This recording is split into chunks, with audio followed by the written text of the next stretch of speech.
Anna gently stroked Ethan's head. "Don't cry," she murmured. "He's asleep. Don't cry." Her son looked up at her, his eyes red and swollen. "Why do we live with him, Mom? Let's leave. Let's go far away so he can't find us." "But how will we live?" Anna asked, her voice barely a whisper. "No one will hit us, no one will yell at us, so we'll live well," Ethan replied, his voice full of childish logic. Ethan sniffled softly, and a wave of despair washed over Anna. What was she doing? It was one thing for her to endure her husband's abuse, but what had her son done to deserve this? He wasn't at fault for having such parents. She turned to Ethan. "Here's what. Let's quietly and quickly pack your things. Only the ones you can't part with. And wait for me." Ethan instantly wiped his eyes. "Mommy, we're leaving him, we're going away." Anna quietly left her son's room.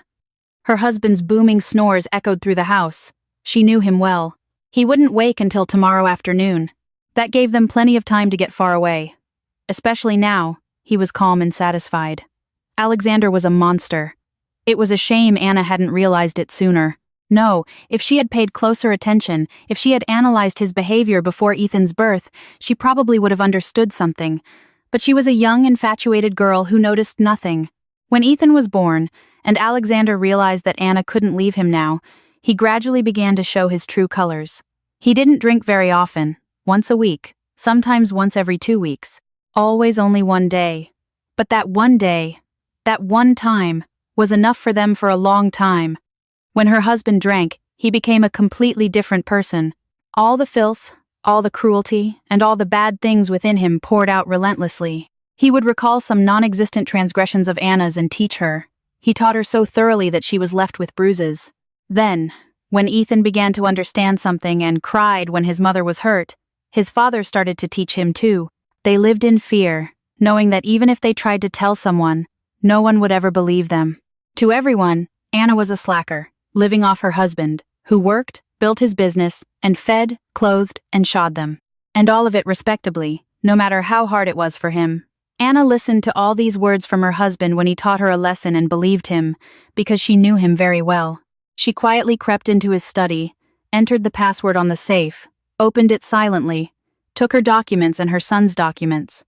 After a moment's thought, she took some money. After all, her husband had once sold her apartment, which she inherited from the state, to buy this house. She had no idea where they would go. She had no friends left, because she was also forbidden to socialize with them. No matter how hard she tried to take only the essentials, she ended up with 2 enormous bags. They wouldn't be able to move around without attracting attention. And then Anna smiled. She had a car. Yes, she used it once a year, and it was very old, but it was still running. And old was even better. They would attract less attention.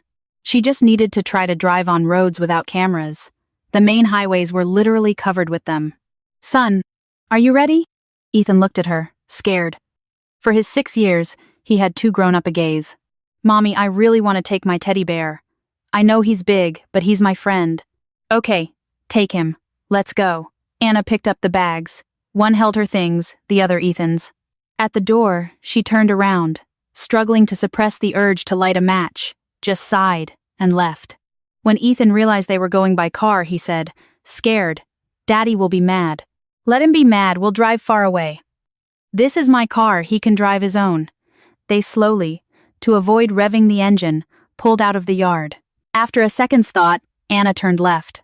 "Mom, where are we going?" "I don't know yet, Ethan. We'll stop at a gas station, get a full tank, and drive as far as the fuel takes us. Then we'll start a new life, and Daddy won't find us." "Well, if he does, it won't be anytime soon. And by then you'll be strong and big and able to protect us." Ethan sighed calmly. While Anna was gassing up the car, he made a nest for himself in the back seat, then hugged his teddy bear and drifted off to sleep. Anna had been driving for 4 hours now. Many miles were behind them. It was unlikely Alexander would bother to look for them so far away. Most likely, he would find some other foolish girl. It wouldn't be difficult for him. He was very handsome, and he could put on an act so well that any magician would envy him. She noticed a dirt road that led into beautiful forests and fields and resolutely turned onto it. Most likely, there were some villages and towns there, and she could probably rent a house or a room. Then she would find a job. And there was a chance that in a village, official employment wouldn't be necessary. Or at least it wouldn't be as complicated as in the city. And then they would have more time if Alexander did decide to look for them. She turned several more times, confusing her tracks. Although now she was sure that not only would Alexander not find them, but they themselves wouldn't get out. Because Anna didn't know the way back exactly, the path became narrower and narrower. She wanted to turn around, but there was nowhere suitable. The forest stood like a wall around them. The car suddenly started to sputter. They had just rolled out onto a large clearing, and the car stalled. The sun was rising above the forest, and Anna turned the key in the ignition again and again. But the car, after a few more coughs, died completely. "Oh no, Mom, something happened?" Anna was ready to bite her tongue, but she couldn't keep silent. Then she sighed. Ethan would have woken up anyway, and nothing could be hidden. "I think we broke down." Ethan quickly crawled to the front. "Great! We can have a picnic in the forest. Mom, do we have any food with us?" Anna smiled. "Yes." They cut some sausage and bread and washed it down with water. "Well, let's go see where we are." They climbed a small hill, right to the center of the clearing, and from there they saw a house. "Oh, Mom, look! A house from a fairy tale!" Yes, exactly like a fairy tale. The house was quite a distance away. What she had thought was a clearing became large fields further down the hill. And somewhere there, the forest began again, and there stood a solitary house. "Okay, let's go get our things and go to that house. Maybe they can tell us someone who can fix the car. Let's go." They were terribly tired, even though they had stopped to rest several times. The tall grass tangled their feet, and it was wet besides. In short, they reached the house only by lunchtime. Dirty and hungry.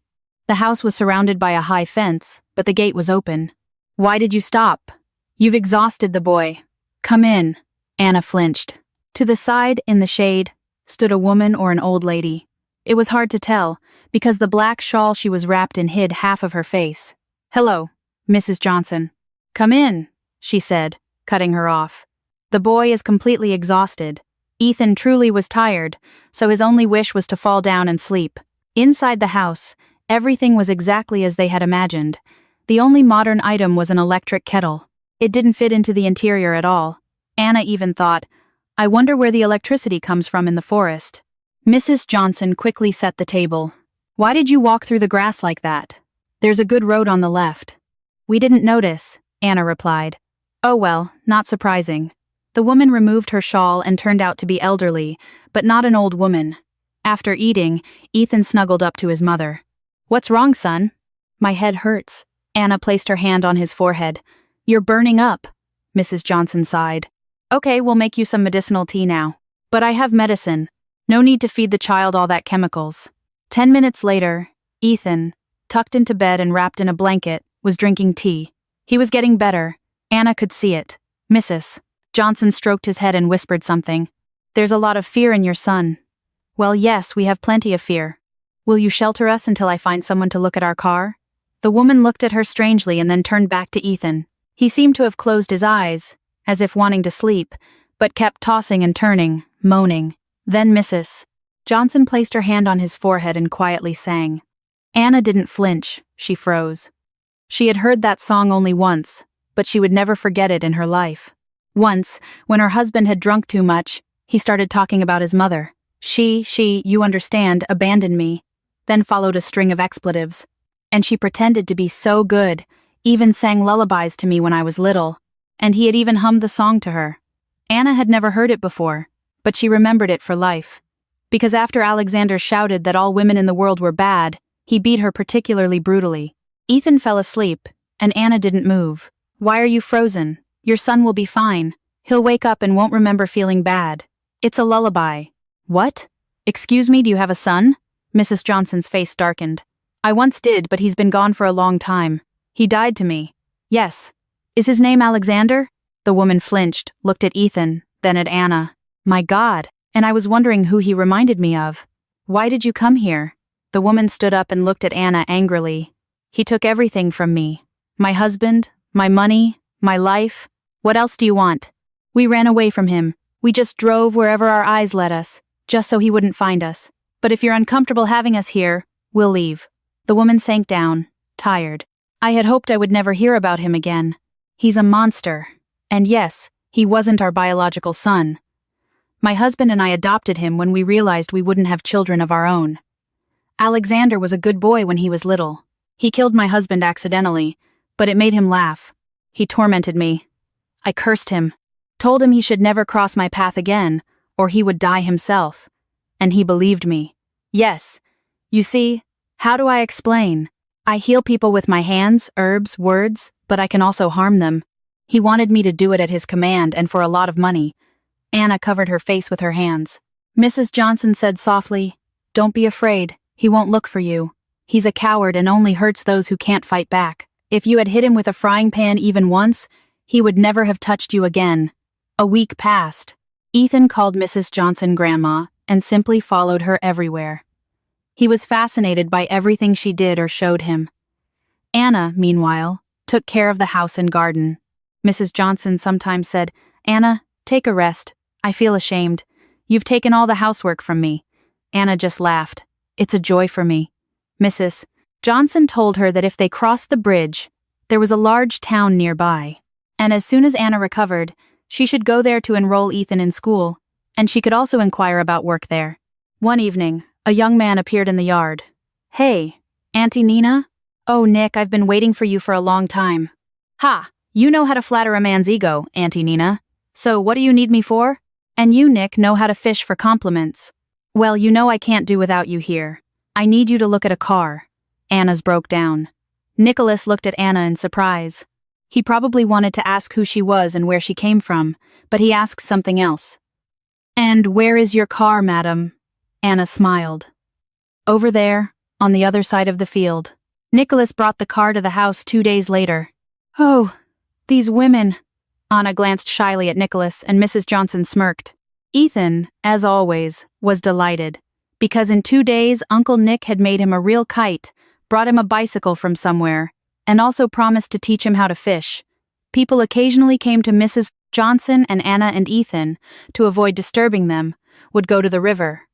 Lately, Nicholas had joined them more and more often. Anna finally couldn't help but ask, "How do you guess when we're here?" He looked at her and said seriously, "I feel it in my heart." Anna blushed and turned away. Nicholas lightly touched her arm and laughed. "It's just that Aunt Nina only receives visitors on certain days and at certain times." Anna burst out laughing with him. Nicholas fell silent, and then, without looking at her, said, "But I didn't lie about my heart. If I didn't enjoy being around you, I wouldn't come." They sat in silence, watching Ethan, and both thought that, it seemed, their lives were about to take a new turn. 6 months later, they got married. The wedding gift for Anna was an unexpected large sum of money deposited into her account. It was from her ex-husband. As it turned out, Mrs. Johnson had made one trip to her son, warning him that in addition to a divorce, he had to pay Anna her rightful half and compensation for his abuse. Otherwise, he didn't bother to clarify what exactly awaited him. "If you want." Nina sat behind the shed.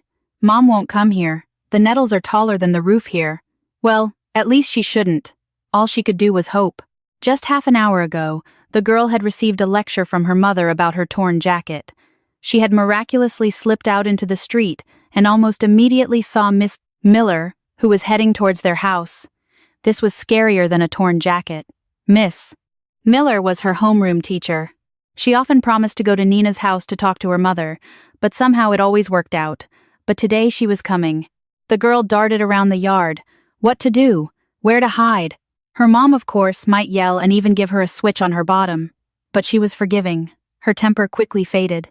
So she just needed to hide somewhere until her nerves calmed down. Although sometimes Nina thought, "I'd rather have the switch than hear Mom cry," as she also loves to do. Mom's tears were many times worse than a switch.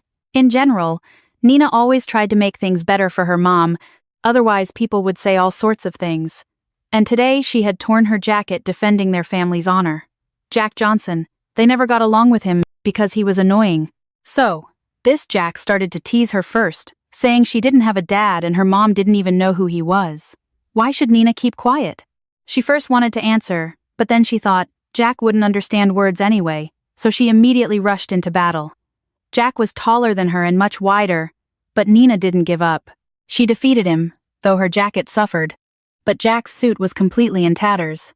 She knew he would run to tattle. Otherwise, why would Miss Miller come to them? Half an hour, maybe more, had passed. Nina's whole body was stiff. She was already looking for another place to hide, but then she heard voices. Yes, Miss Miller, I understand. I'll talk to her. Please do. If I were you, I'd go to Jack's parents, apologize, and compensate them for the cost of the suit. As far as I know, his father is planning to file a complaint, and that's 100% guarantee of Child Protective Services visiting. Plus, you're raising your daughter alone. I understand. Thank you. I'll do that. Nina heard her mom return to the house. It was strange. She didn't even look for her. Well, she probably waited until the teacher left, and then she would come out. Time passed. Nina was cold and hungry, but her mom still didn't call her. It was all so strange. The girl emerged from the nettle patch and went into the yard. After thinking for a moment, she decided to go home. Her mom had probably calmed down by now and wouldn't scold her too much. Her mom was sitting at the table. She didn't even turn her head in her direction. And Nina understood. Things were bad. She quietly undressed and approached. Mom, why are you just sitting there? Her mom looked up at her, her eyes tear-filled. Sit down, Nina, we need to talk. Nina sat down, scared. Sweetheart, I perfectly understand. Now we'll have to give him money so his parents can buy him a new suit. But that's not all. Nina cried all night. She didn't want to go to an orphanage. She was going to behave well now, and at school, Jack looked at her and smirked. Nina tried to ignore him. In the evening, she went to Grandma Nancy's. Grandma Nancy was their neighbor, and when Nina was little, she often babysat her. Grandma Nancy always supported her in everything, stood up for her to her mom, and after listening to Nina's story, sighed. Oh, if you had a father, he would have shut everyone up. Nina decided to use the situation. Grandma, do you know about him? Mom doesn't say anything. He died? That's why he's not with us? Why would he die? Your mother is to blame for that. How? Sit down. I'll tell you their story. You're a big girl now, you should understand. Just don't tell your mother. Nina pretended to lock her mouth shut. Your dad came to our village to build a kindergarten. Oh, he was so handsome. All the village girls followed him around, but your mom didn't, and that's what caught his attention. Their love was like in the movies, though short-lived. One girl was really bothered that Alexander didn't choose her. So she made it look like Alexander cheated on your mom. Your mom was always hot-headed. She immediately gave him the cold shoulder, and he was offended and left. We only found out later that he wasn't to blame for anything, and then Sarah found out she was going to have you. Oh, how I scolded her. How I scolded her. And I even begged her to go and find that Alexander, but she was stubborn, not at all willing. Grandma, so Dad doesn't know I exist? That's right. Nina perfectly understood that she couldn't ask her mom anything, but she wanted to know something about her dad.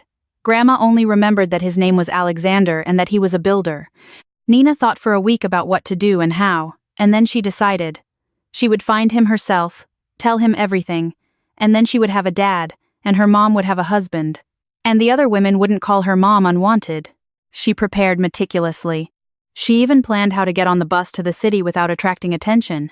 And once in the city, she would ask everything. Grandma always said, "A tongue will get you to New York." Sarah left work. Her heart felt uneasy today. Nothing should happen, it seemed. She often worked on Saturdays. It was an extra bonus for her salary. She entered the yard. The door was locked. That meant Nina was off somewhere, causing trouble, instead of reading a book.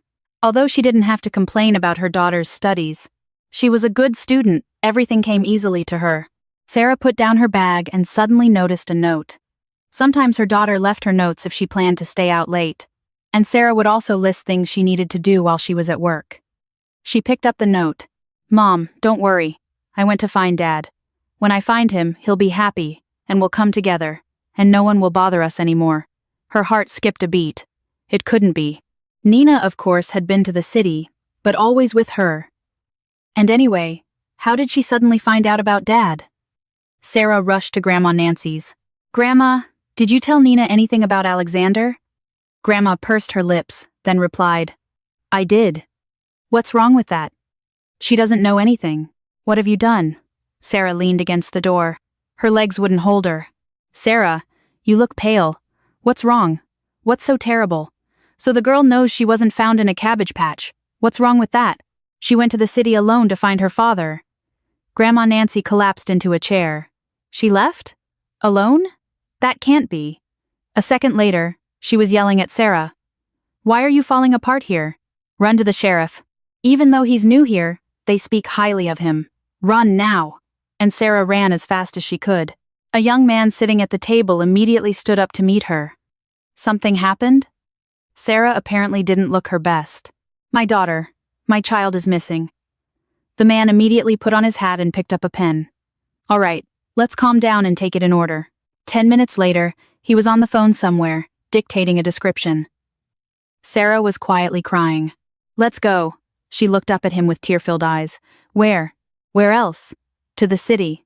Everyone is on their feet now. Your daughter is being searched for. Sarah silently followed him out of the office. She thought that as soon as Nina was found, Child Protective Services would immediately get involved. My name is Alexander Miller. Sarah, tell me, will you report this to Child Protective Services? He looked at her carefully. What? Problems with Child Protective Services? Sarah sighed and recounted the recent events at school. He smiled. You know, as a person, I understand your daughter and fully support her. But as a sheriff, I can probably be a little clever and not report this incident. Thank you so much. Oh, I'll give her a good scolding. If only she's found. Don't worry, maybe by the time we drive there, she'll already be found. She clearly couldn't have gone far from the bus station. They turned towards the station, drove past it, and stopped at the police station. Sarah walked in and immediately saw her daughter. She was sitting at a table, drinking tea, eating some bun, and emotionally telling a story. The men in uniform were laughing heartily. Nina! The girl choked, jumped up, and immediately hid behind the largest, mustached police officer. Sarah, who was striding towards her threateningly, stopped in confusion because the man spread his arms as if protecting her daughter. Please, don't scold her too much. She certainly misbehaved, but the child did everything correctly. She didn't go somewhere to get lost, but immediately came to us for information and help. Sarah blushed. So, apparently, the entire precinct was now aware of their family problems and that Nina had gone to the city to find her mother a husband. After filling out various papers, Sarah, Nina, and the sheriff got into the car. The daughter almost immediately drifted off to sleep, despite the fact that the patrol car was not exactly a comfortable ride. Will you scold her? Sarah shrugged. I guess I should, but now I understand that it's also my fault that all this happened. I should have talked to her, told her, but I kept thinking, she's little, but Nina grew up. I didn't even notice when. The drive home passed very quickly. They talked, and it turned out that Alexander Miller had been raised in an orphanage. You know, when they took me from my mother, I was glad. And honestly, I don't understand why you're so worried about Child Protective Services. Because if you compare the conditions I lived in, well, times are different now. People are different. You're right about that. That's why I asked to be transferred to the village. Everything here seems right, more honest, and the people are much kinder. Nina barely made it to bed before falling asleep. When Sarah came to kiss her, her daughter whispered, almost in her sleep, but I still didn't find Dad. Early in the morning, Grandma Nancy arrived. Oh, Nina, how could you do such a thing? We all almost went crazy. Grandma, I'm grown up now. I'm 9 years old. Someone has to find Dad. Sarah angrily interjected. I don't understand. Are you living badly? Am I not buying you things? Nina sighed. Mom, well, maybe I'm strong. If anything, I can become a widow. But you, Mrs. Davis recently said in the store that women like you need to hide their men because you're alone and you'll jump at any stranger. Grandma, Nancy, and Sarah exchanged glances. The neighbor said, that little troublemaker, and her own daughter has already been divorced twice in the city. Just you wait. When I see her, she'll know what's what. A week later, on the weekend, there was a knock at the door. Who's there? It's open. Sarah immediately looked at Nina, but the girl shrugged. She hadn't done anything wrong this week. Hello. At the threshold, the sheriff shifted awkwardly. Sheriff Miller, hello. Is something wrong? No, excuse me, dropping in like this. The thing is, it's my birthday today, and I don't really know anyone here in the village yet. I bought a cake, but I don't feel like eating it alone. So I thought, I'd drop by and maybe you'd join me. Grandma, Nancy, and Nina were drinking tea. They had just returned from the forest, where they had gone mushroom picking. Grandma suddenly smiled. Nina, does Sheriff Miller come to your place often? Yes, almost every day. He even fixed our fence this week. I saw the fence. and so did others. And what does that mean? Don't you understand? No. Well, Nina, it means you finally accomplished what you wanted when you went to the city. What was that? Well, why did you go to the city? To find Dad and a husband for Mom. Nina suddenly stared at her grandma. Grandma Nancy, do you think? She rushed home as if on wings, quickly opened the door, and flew inside. Alexander and her mom jumped away from each other. They were probably kissing. Nina laughed happily. Okay, you don't have to hide. Grandma Nancy and I figured you out. Sarah looked at her daughter carefully. So, you won't object if we get married? You went to the city to find a father. No, I won't. And besides, I never saw that Alexander. So we'll just consider that I found the right person. Less than a year passed, and Nina already considered Alexander her father.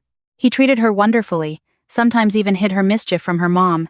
He went to school, talked to the principal, and the annoying Jack didn't even look her way anymore. Although Nina also behaved properly. Girls shouldn't fight. Well, not always, but when they have a protector, a dad, even if not entirely biological, but the best, then he should handle all those problems.